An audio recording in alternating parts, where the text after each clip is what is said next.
En este video quiero proponerte que regreses a 3 libros en los cuales encontrarás océanos de sabiduría y reflexiones sobre la condición humana, sobre todo si ya los leíste y tienes más de 30 años. ¿Por qué? Quédate, te lo explico en los siguientes minutos. Es interesante cómo en algunos círculos literarios se otorga poco valor a las relecturas, cuando es una de las herramientas más importantes para resignificar y reencontrar valor en obras que alguna vez leímos. Esta tendencia o enfoque a lo innovador, al best seller de turno, que si bien es importante, no debería quitar del foco lo valioso que es regresar a obras que, tras una relectura, podrían ofrecernos nuevos y más profundos significados que cuando las leímos por primera vez, sobre todo si fue hace muchos años. Es muy importante volver a esas obras, a esas creaciones literarias que en algún punto de nuestra vida fueron tan importantes o hasta insignificantes. No importa si fue en la adolescencia o en la infancia, hay que regresar. Las relecturas son muy importantes porque son otra forma de aproximarnos al mismo contenido que quizás años atrás vimos, contemplamos, observamos o le hicimos digestión de cierta manera con nuevos ojos. Hoy somos otras personas, hemos cambiado, las experiencias de vida y todo lo que nos ha ocurrido influyen notablemente en la forma en que nos aproximamos a las creaciones, al arte, a las películas, en general a la cultura. Por eso es tan importante volver. Encontraremos tesoros escondidos en estas obras siempre. Si regresamos a las obras literarias de nuestra infancia o de la adolescencia, lo que hemos denominado el canon literario que nos fue enseñado en la escuela o en la universidad, vamos a encontrar tesoros invaluables. No estoy en contra del mercado de autoayuda o de los best sellers de turno, como hablamos al inicio, pero hay otra forma de encontrar situaciones específicas de la condición humana y es a través de la literatura y de la creación pura, del arte mismo. En la literatura podemos encontrar todas las manifestaciones puras, originales de la condición humana. Horror, angustia, miseria, terror, envidia, celos, pasiones, intriga, crueldad, odio, así también como el júbilo, el éxito, el progreso, la felicidad o el amor. Esta es una corta selección personal, la propongo como ejercicio, como invitación, no es una guía y no lo estoy haciendo bajo ningún tipo de autoridad intelectual. Es simplemente una invitación que a mí me ha hecho muy bien y que quiero compartir con todos ustedes hoy. Así que si no las has leído o no tienes más de 30 años, no importa. Bienvenido al club. Esta es una nueva oportunidad para aproximarte a algunas de las obras más importantes, no solo de la literatura latinoamericana, sino también universal.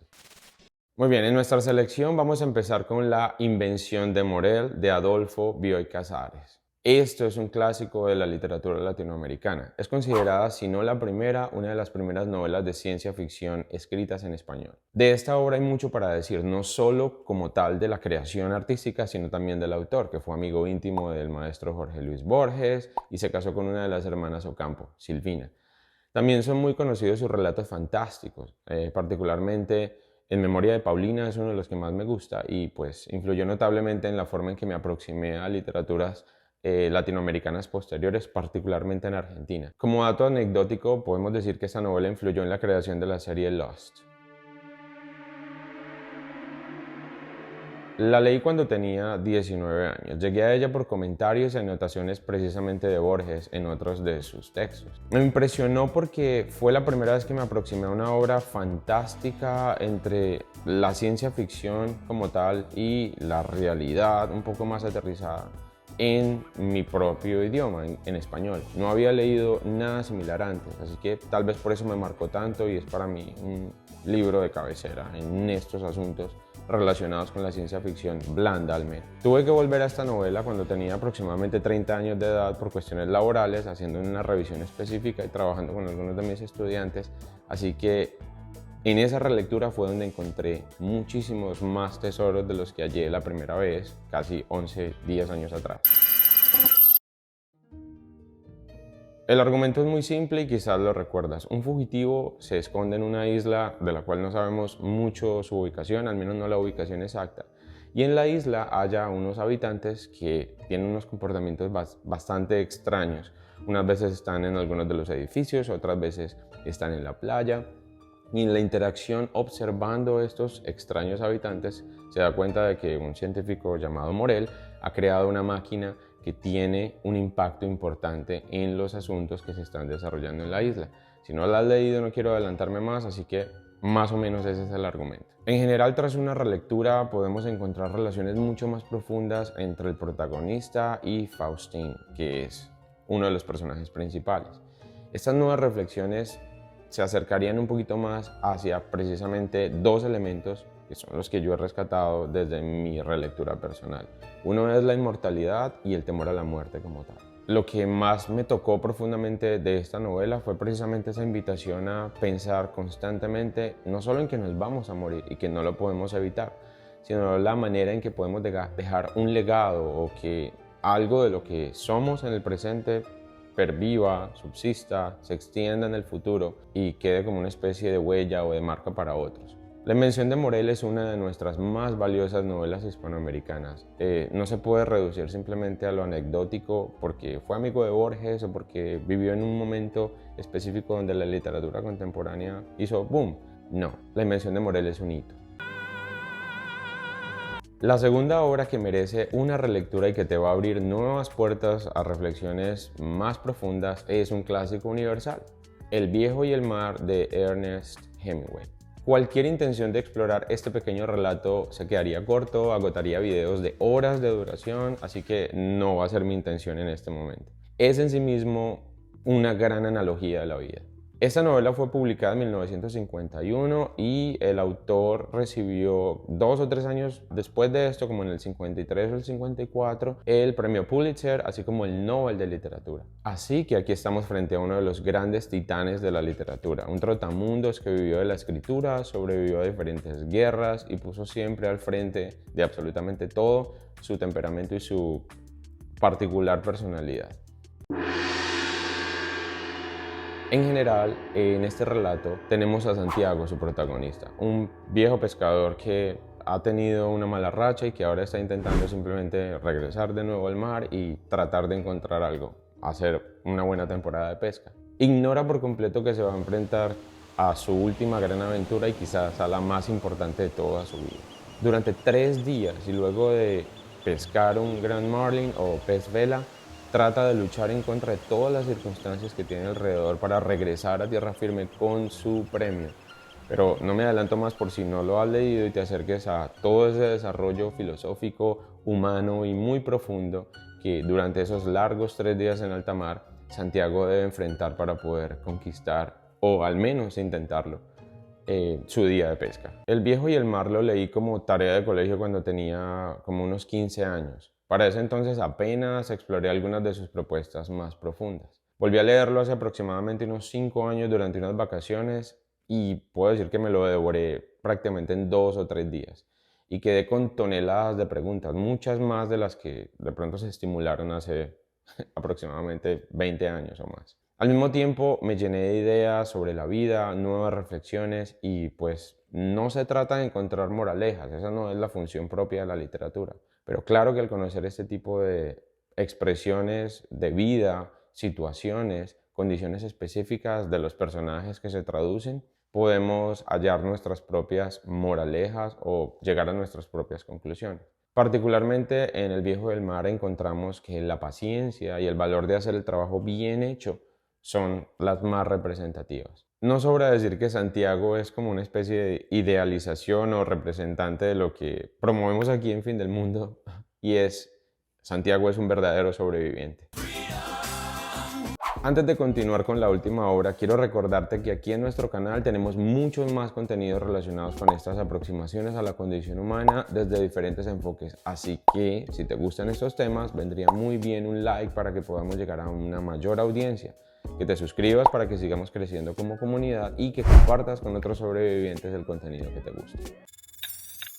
La tercera obra que quiero compartirte en el día de hoy, de la cual podemos retomar muchísimas reflexiones si la leíste al menos una vez en el pasado, es La muerte de Iván Ilich de León Tolstoy.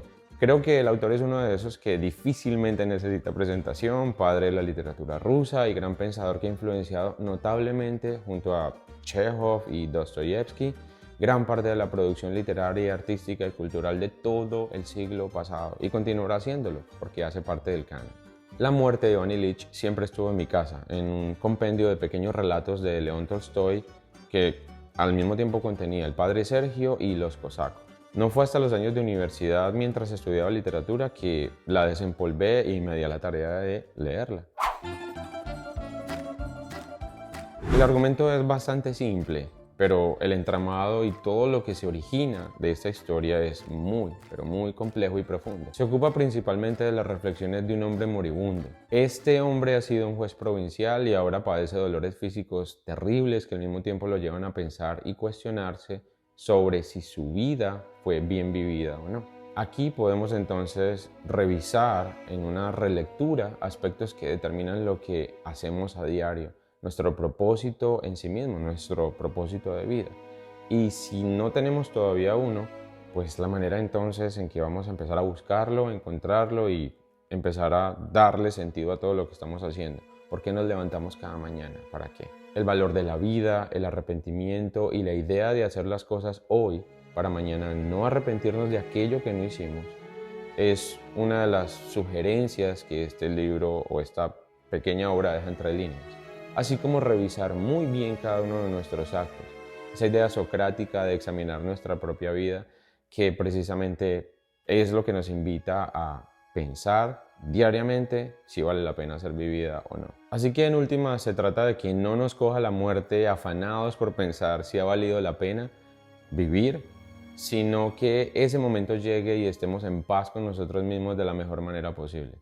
Así que la conclusión a la que llegué posteriormente en esta nueva relectura de La muerte de Ivan Illich es que no nos coja la muerte afanados por pensar si nuestra vida ha valido la pena ser vivida, sino que ya en ese punto, en ese momento, tengamos algunas ideas o algunas certezas que nos ayuden a encontrar ese momento final un poco más en paz con nosotros mismos.